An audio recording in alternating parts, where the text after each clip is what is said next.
Joel এনে কি এক বোর্ডে দুইটা নাকি তো একটু খোদা দুইটা ফল এক বোর্ডে আশ্চর্য ব্যাপার এত তরমুজ বাঁচলাম কোনো সময় বাঁচলো না দুইটা ফল এই শেষ সময় আইয়া দুইটা ফল বাঁচ যায় এক বোর্ডে দুইটা ফল একই গাছে এই যে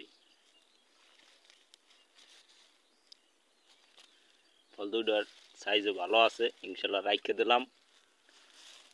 বড় হবে আরে বলে আবার বাউ ফলও খাওয়াইবে এই যে ফল এইটা এইটার গাছের